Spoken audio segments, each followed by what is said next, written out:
La foule était dans l'admiration. Les pharisiens disaient « C'est par le chef des démons qu'il expulse les démons ».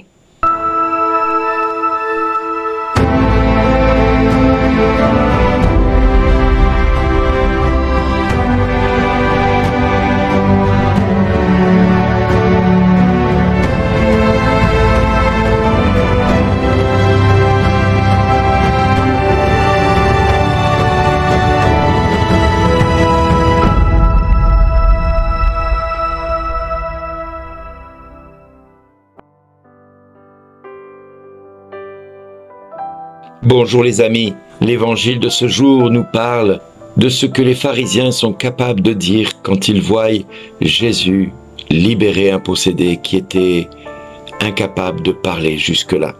Jésus libère ce possédé et les pharisiens ne trouvent comme seule explication « c'est par le chef des démons qu'il expulse les démons ». Alors là, nous voyons la stupidité dans toute sa splendeur, d'hommes capables de dire des choses qui n'ont aucun sens. Comment le chef des démons, Satan, chasserait-il des démons qui travaillent pour lui? Franchement, même le plus grand des simplets qui puisse exister dans cet univers ne pourrait dire une telle stupidité. Et pourtant, les pharisiens ont été capables de le faire. Mais pourquoi? Mais parce que peut-être Jésus était un homme qui posait problème et commençait vraiment à les déranger à un point qu'il ne savait pas dire autre chose que des choses stupides. Il n'avait rien contre lui si ce n'est de dire des choses aberrantes. Jésus était un homme qui avait autorité quand il enseignait la parole. Et pour quelle raison? Il était lui-même la parole faite chair, donc il ne pouvait pas dire autre chose que ce qu'il était. Il ne pouvait pas se renier. Et en plus, il guérissait les malades, il chassait les démons, il purifiait les lépreux. Il alla jusqu'à ressusciter les morts comme Lazare. Lazare fut mort depuis 4 jours, il commençait à sentir et Jésus l'a sorti du tombeau. Jésus est un homme étrange. Jésus est un homme qui agit de manière inconsidérée. Il guérit les malades, il chasse les démons, il purifie les lépreux, il ressuscite les morts. Mais quel homme bizarre, quel homme capable de faire des choses pareilles. N'est-il pas le fils du charpentier, le fils de Marie? N'est-il pas celui que nous connaissions, qui a joué avec nos enfants, qui a agi avec nos enfants? N'est-il pas celui qui courait dans les rues de Nazareth et jouait avec ses camarades? Oui, c'est ce même Jésus. Ce Jésus qui a pris du volume et de la place, qui avait été délaissé par des pharisiens et des scribes, trop inquiets de perdre l'aura qu'ils avaient, trop inquiets de leur place, de leur pouvoir, trop inquiets quelque part de donner une parole qui pourrait être considérée comme trop exigeante et capable de nuire à leur réputation. Alors, ces pharisiens ont commencé à rendre sans valeur, d'une manière un petit peu limpide, la parole de Dieu, sans consistance. Et Jésus dira, vous empêchez les brebis d'Israël de rentrer dans le royaume de Dieu, mais vous n'y entrerez pas vous-même. Scribes, les pharisiens, sépulcre blanchi. Waouh! Que Jésus est dur avec les pharisiens. Parce qu'ils ont la charge d'annoncer la bonne nouvelle.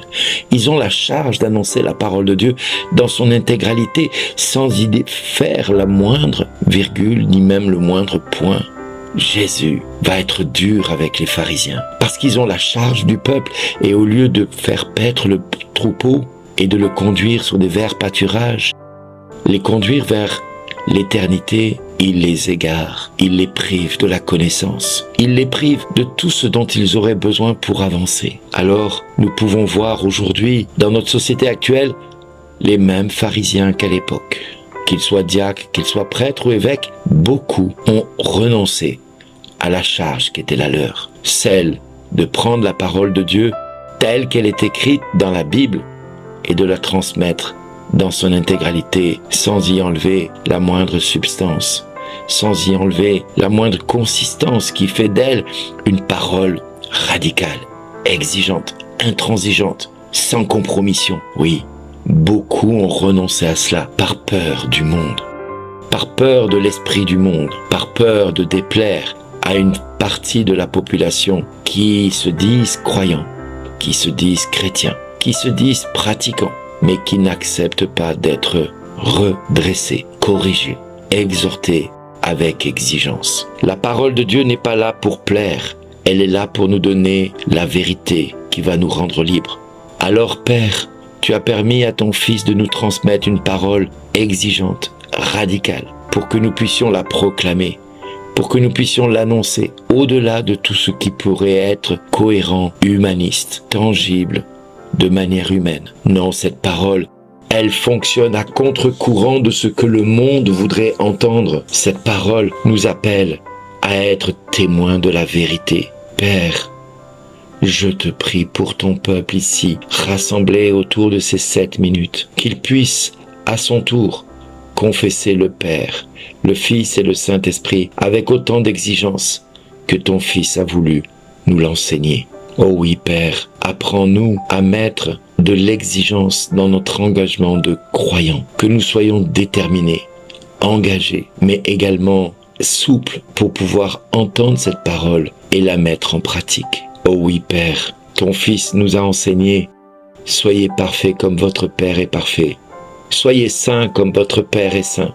Alors Jésus, prie maintenant le Père pour que nous soyons à ta suite de véritables témoins de l'exigence de la parole de Dieu, de la vérité, de l'amour, de cette parole. Oui Père, apprends-nous cette exigence, apprends-nous cette radicalité, apprends-nous à être fidèles comme ton Fils l'a été à tes côtés. Apprends-nous à répondre favorablement à la sainteté à laquelle tu nous appelles pour l'éternité. Oui, Père, je te prie afin que tous et toutes nous ayons suffisamment l'audace de mettre la parole de Dieu en pratique et de la vivre. Oui, Père, enseigne-nous cette vérité qui nous rendra libres. Enseigne-nous cette exigence du Verbe qui s'est fait chair. Enseigne-nous l'exigence de l'amour que ta parole nous invite à vivre au quotidien. Oui, Père, fais de ton peuple un peuple de témoins. Père, je ne prie pas seulement pour moi, mais je prie pour tous ceux qui écoutent ces 7 minutes. Je te demande que ton infinie sagesse, ta souveraineté, ta majesté viennent jusqu'à nous et nous appellent à vivre cette exigence de la parole de Dieu, l'exigence que ton Fils nous a insufflée. Père, apprends-nous la sainteté, apprends-nous la perfection, apprends-nous par ton Esprit Saint ce qui fera de nous un peuple de témoins auquel tu diras sans cesse « Merci d'exister ».